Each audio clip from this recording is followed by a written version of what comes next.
A very warm welcome to the top three qualifiers for the FIA Formula One Qatar Grand Prix. In third place, Max Verstappen. In second place, Lando Norris.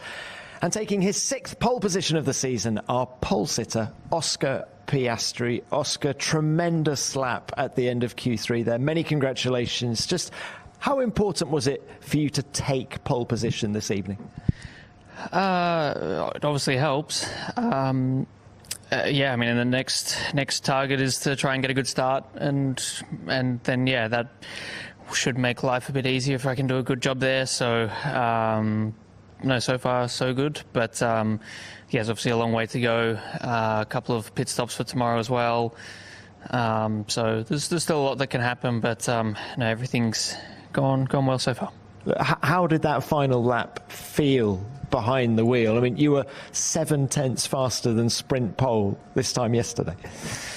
I mean, I said on the in-lap, I think, driving an F1 car around this track in those conditions is probably the coolest thing ever. Having those three right-hand corners be, not corners according to your right foot is pretty remarkable, and obviously the grip level is incredibly high and much higher than last night too. So it's a lot of fun, but everything's just felt good this week, and the car's been in a nice window. I feel like I've been able to get comfortable with it pretty quickly, and the results have followed. You say it's in a nice window. It looks like the car's been really able to stretch its legs here in Qatar. Just in which parts of the racetrack is it at its best? It's hard to pick a place where it's bad, to be honest. But I think the high-speed corners are the ones that feel the most impressive. 13, 14, just getting flat out towards the end of qualifying. It's always pretty impressive there. But the car's been good on paper. It should suit us nicely. A lot of medium and high-speed corners, and the results have followed that. All right, and looking ahead to the race tomorrow, what's the biggest stress for you overnight? I think the start is probably the biggest thing I need to get right tomorrow. I think we saw today with clean air, it's a massive advantage around here, and with the stint lengths, I think it's going to be a pretty fast-paced race. So that's probably the biggest thing to get right. But still a lot that can happen. All right, very well done to you. Thank you for that, Oscar. Lando, let's come to you now. Great first lap of Q3. Then you aborted. Just talk us through what happened next. Why did you think about pushing to beat the clock to get another lap in? There's no fuel, so can't do that. Had you had the chance, how much do you think you could have improved on that first lap you did? No idea. Don't care now. It's too late. So Oscar did a very good job today. Has done the whole weekend. I certainly felt a bit more comfortable in the car today, that I could push it a bit more in the way I wanted. So I felt better. I felt like I did a good first lap. I felt like there was plenty of places I thought I could go quicker. I think turn 2 wasn't necessarily one of them, but it was one where I just caught a bit of an understeer for some reason, and that was it. So frustrating, because I certainly think I could have done a better job and improved on my lap a good amount, but I didn't. So second on the grid for tomorrow. And how much happier are you with the car tonight than you were after the sprint? A lot, yeah. Obviously, it's not made me do much better, but it's certainly, I still felt a lot better. I felt like I could at least challenge for pole today, and I also had a lot of damage on the car in the end of Q3 yesterday, so I think that certainly helps as well. But it's second. Obviously, like Oscar said, long run down to turn 1 is a good opportunity for anyone to gain or lose positions. Otherwise, apart from that, I think it's going to be a pretty boring and straightforward race. Well, Lando, if you win the Grand Prix tomorrow, you will be world champion, irrespective of what Oscar and Max do. How are you approaching the Grand Prix? Just same as every day. I'm second, so not a lot of chance for me to win at the minute. But I'll just focus on trying to get a good start. So. All right. Good. Good luck with that. Lando, thank you. And Max, very well done to you. An unbelievable turnaround this evening. Just how pleased are you, first of all, with the performance of the car? It was better. Just trying to cancel out a bit the issues that we had yesterday, which felt a little bit nicer, but it's still there. Plus, just not really having enough front grip still, which is then limiting you a bit around the lap. Around here, especially with all these like long medium speed corners, and that basically doesn't allow you to push harder, and that is basically what happened also in qualifying. We tried to, of course, make the best out of it in terms of prep, making sure that we're on top of everything with what we can change still. So it was all right. I mean, the final lap was good, but of course, just limited with the issues that I'm experiencing at the moment. How much have you changed the car between the sprint and qualifying? A few bits that we thought about that would help the car, which it did.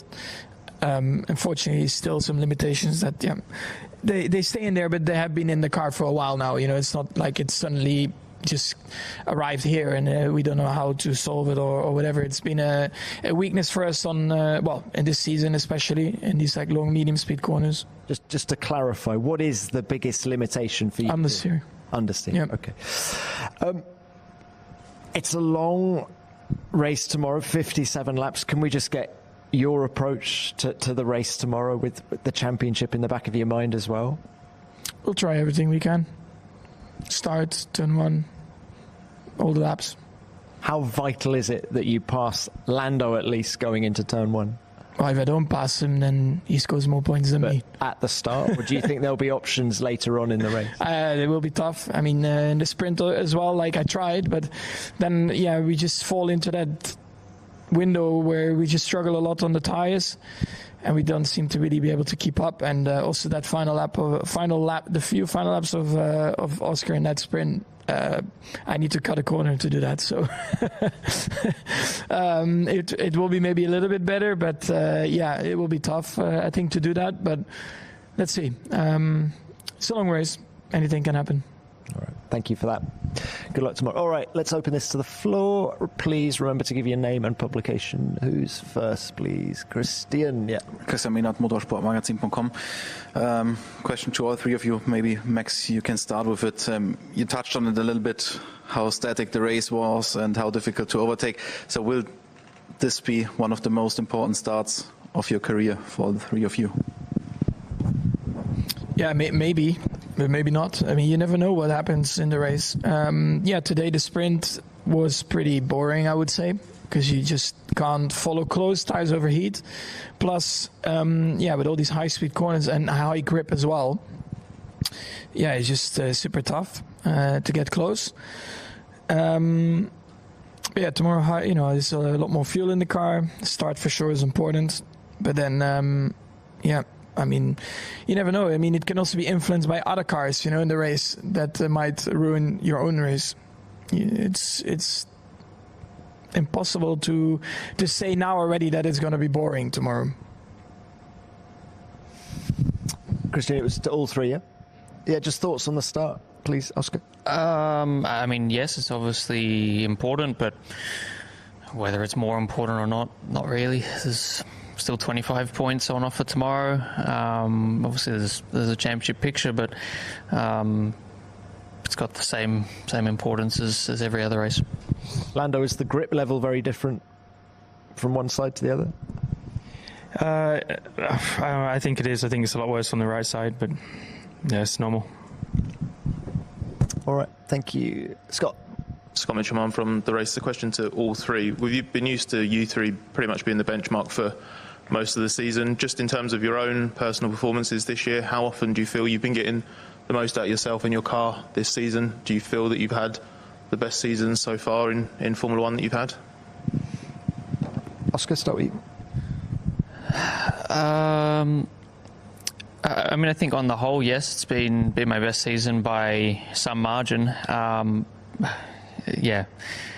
Maybe I wouldn't say the last 4 races or so have been the best, but I think when you look at the picture as a whole, it's been a very strong season so far. So yeah, it's nice to be back on form this weekend as well. But I feel like this has been the most complete season I've had. Clearly, there's still a fair bit of headroom, which is frustrating at times, but encouraging at times. So, I think it's been a good season, but still 2 more races to go. Lando, please. In some ways similar. Just different parts of the season have been good and bad, So, they say the most important part of the season, the last 2 months, have probably been some of my best laps in quali, best races, when I needed it the most, which is a good thing. But there was certainly my fair share of mistakes or just getting my head around this year's car, which is clearly a huge step better than last year's, but it didn't come without its difficulties, and I explained that over the first third of the season or so. So there's been still times, I wouldn't say plenty, there's been times when I wish Montreal, that kind of thing, when I could have made a different decision. But I think on the whole, between us two as drivers, we pushed each other a lot. We've done a very good job as a team. We still have areas to improve, but otherwise, certainly been my best season, especially the last couple of months. But still 2 to go. Max, please. Yeah, I've had a few good seasons, I think, but I think after every season, you always try to analyze stuff that you can do better or grow. Generally, of course, with experience, I think you become a little bit more all-round. I think that's normal from your first season till now. You become a bit older, hopefully also a bit wiser at times. I think this season, of course, sometimes it's a bit hard to judge because the first half of the season, of course, sometimes we seemed a bit lost, and we had some races where it was just very, very tough for us. But in most scenarios, I think we always try to maximize what we had. Of course, after some weekends, we realized that we did something wrong with whatever setup or in general the car, but we still maximized with what we had in that race. And I think that is something that is, of course, very positive. I'm happy. After the summer break, and especially after Zandvoort, when you're over 100 points behind, you realize there is no championship fight anymore, and here I am. We're still in it, which I think is nice. But of course, I hoped to be a little bit more competitive over the whole season, naturally, and especially now when you really need it. But I'm happy. I will never be, of course, fully happy with myself. I don't think you should be able to do that.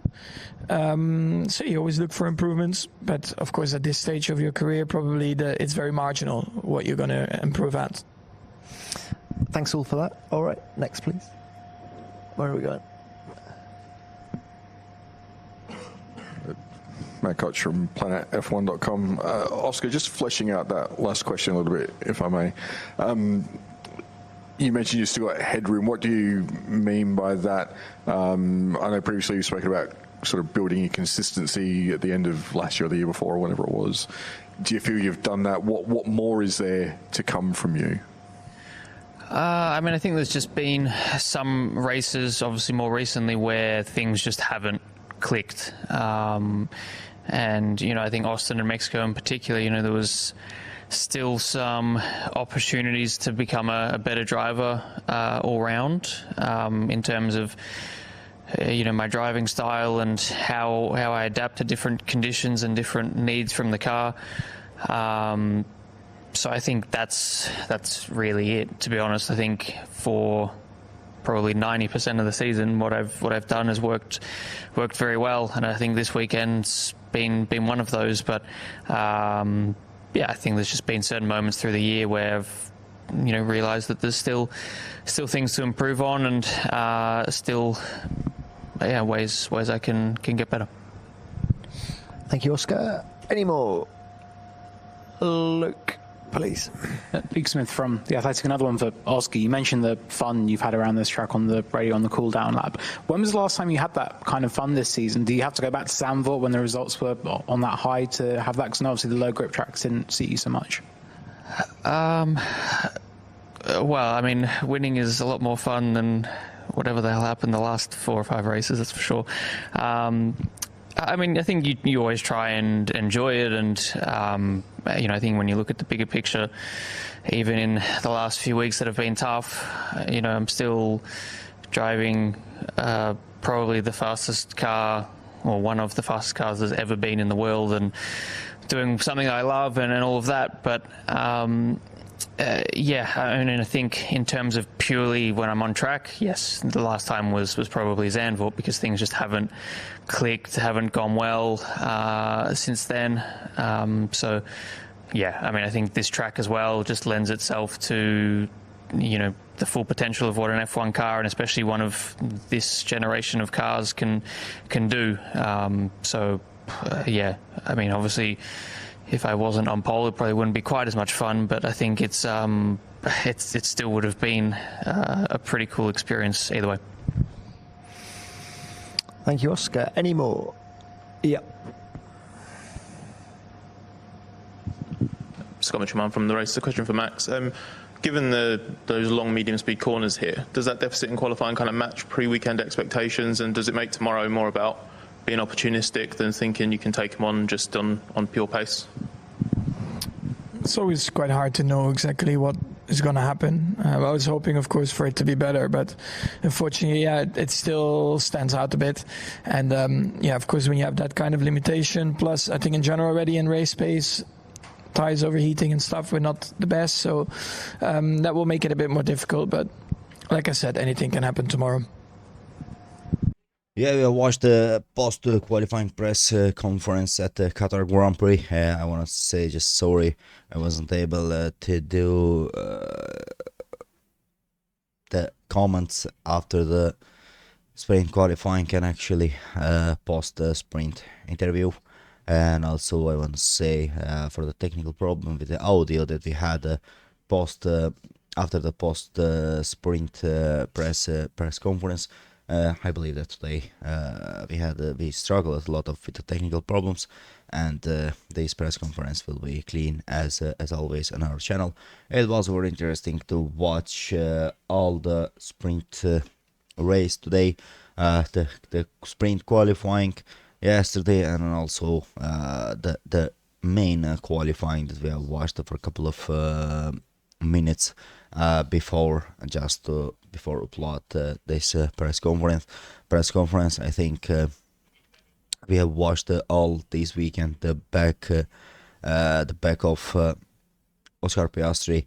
He's back on his form, but it will be a little bit late if tomorrow at the race doesn't happen, or also at Abu Dhabi doesn't happen any miracle for himself. And of course, if he wins tomorrow of the race, still the gap between the Lando Norris and himself is like 22 points. Oscar Piastri just needs, as I said, any miracle to happen and to win for his first for his first driver's championship. Lando Norris has the advantage, and also he's starting tomorrow at the second place, and also Max Verstappen is on a third place. Definitely we're going to see a very, very interesting battle tomorrow for winning the drivers championship for the lot of points. As I said, just Oscar Piastri, I think he's back on his form, but it's a little bit late at the last of two Grand Prix. And if we came to the Lando Norris, also he was all this weekend very, very fast. But as you know, today had the qualifying, he had a little bit mistake. Maybe he just wanted to try to break later than normal, but it costed maybe the pole position for the tomorrow's race. But in the other hand, they are just faster than nearly half second than the other cars on the third position. And of course, we had a Max Verstappen at the third position. I think he did best of himself, and he did best of his car, as he said at the press conference. Like they lost a lot of points at the beginning of this season. They lost the those points that will need they will need for him at the end of the season. But at the end, mathematically, he has the chance for the winning the championship for the fifth time for himself. But I think it's a little bit late, and of course for the tomorrow's race he will just maybe try the best of himself. But as it looks like the fight will be between the Oscar Piastri and Lando Norris until the last moment at the Abu Dhabi Grand Prix. And I don't want to comment anything about the questions of the journalists that we had at the press conference. As always, just I'm going to let to our viewers, to our subscribers, to comment all of those talks and the questions. Just I want to remind to all of you to make an announcement like I did before a couple of weeks from the beginning of the next season. With me and with my friends, we are going to do Formula One Sim Racing channel on our new channel. If you want to support us also on that channel, just we are going to put the channel's link in the description section of this video. And if you are a lover of Formula One Sim Racing, just don't forget to follow us also on that channel. And of course, just don't forget to like this video, to comment it, and to subscribe to the channel.